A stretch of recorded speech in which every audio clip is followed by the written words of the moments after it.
प्रेमी भाई बहनों, स्पिरिचुअल दिव्य ज्ञान में आपका स्वागत है।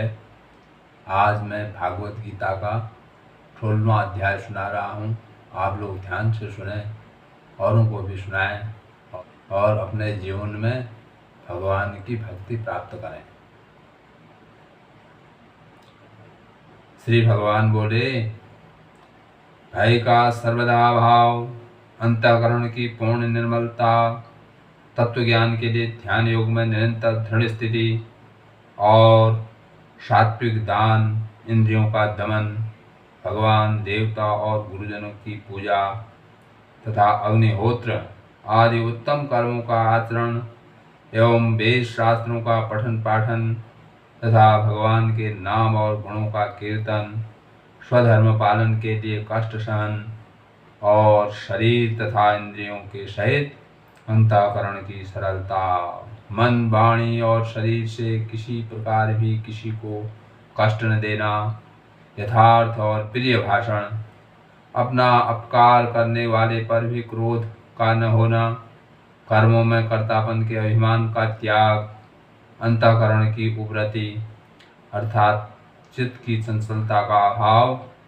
किसी की भी निंदादि न करना, सब भूत प्राणियों में हेतु रहित दया, इंद्रियों का विषयों के साथ संयोग होने पर भी उनमें आसक्ति का न होना, कोमलता, लोक और शास्त्र के विरुद्ध आचरण में लज्जा और व्यस्त चेष्टाओं का अभाव, तेज, क्षमा, धैर्य, बाहर की शुद्धि एवं किसी में भी शत्रु भाव का न होना और अपने में पूज्यता के अभिमान का अभाव, ये सब तो हे अर्जुन दैवी संपदा को लेकर उत्पन्न हुए पुरुष के लक्षण हैं। हे पार्थ, दंभ, घमंड, अभिमान तथा क्रोध, कठोरता और अज्ञान भी ये सब आसुरी संपदा को लेकर उत्पन्न हुए पुरुष के लक्षण हैं। दैवी संपदा मुक्ति के लिए और आसुरी संपदा बांधने के लिए मानी गई है। इसलिए हे अर्जुन, तू शोक मत कर, क्योंकि तू दैवी संपदा को लेकर उत्पन्न हुआ है। हे अर्जुन, इस लोक में भूतों की सृष्टि यानी मनुष्य समुदाय दो ही प्रकार का है, एक तो दैवी प्रकृति वाला और दूसरा आसुरी प्रकृति वाला। उनमें से दैवी प्रकृति वाला तो विस्तार पूर्वक कहा गया। अब तू आसुरी प्रकृति वाले मनुष्य समुदाय को भी विस्तार पूर्वक मुझसे सुन। आसुर स्वभाव वाले मनुष्य प्रवृत्ति और निवृत्ति इन दोनों को ही नहीं जानते, इसलिए उनमें न तो बाहर भीतर की शुद्धि है, न श्रेष्ठ आचरण है और न सत्य भाषण ही है।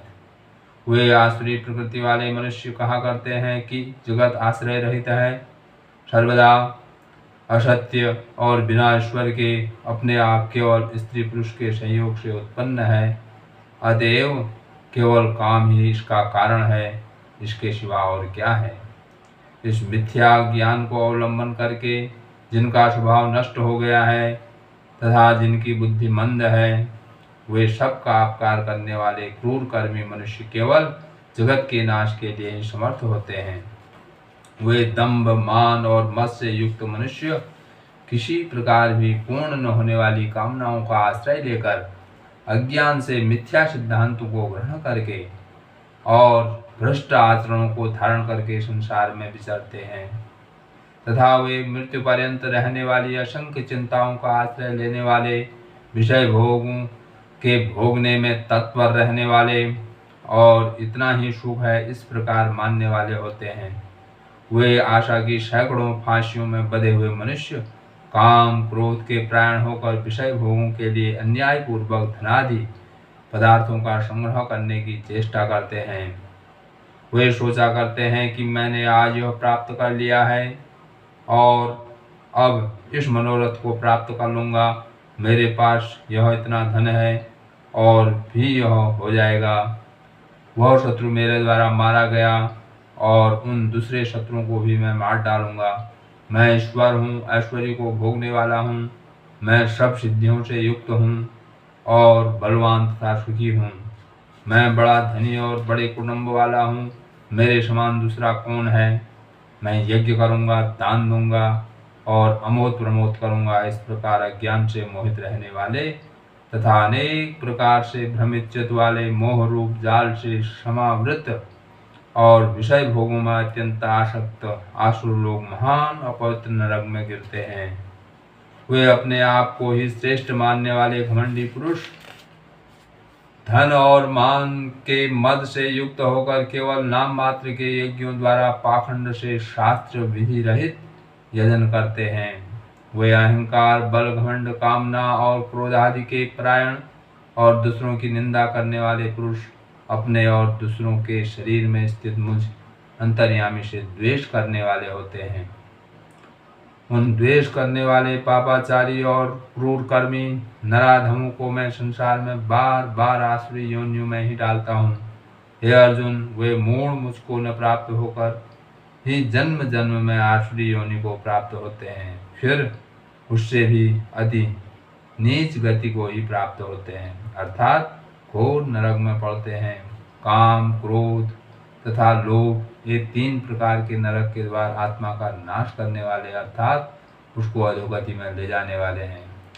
इसलिए इन तीनों को त्याग देना चाहिए। हे अर्जुन, इन तीनों नरक के द्वारों से मुक्त पुरुष अपने कल्याण का आचरण करता है, जिससे वह परम गति को जाता है, अर्थात मुझको प्राप्त हो जाता है। जो पुरुष शास्त्र विधि को त्याग कर अपनी इच्छा से मन माना आचरण करता है, वह न सिद्धि को प्राप्त होता है, न परम गति को और न सुख को ही।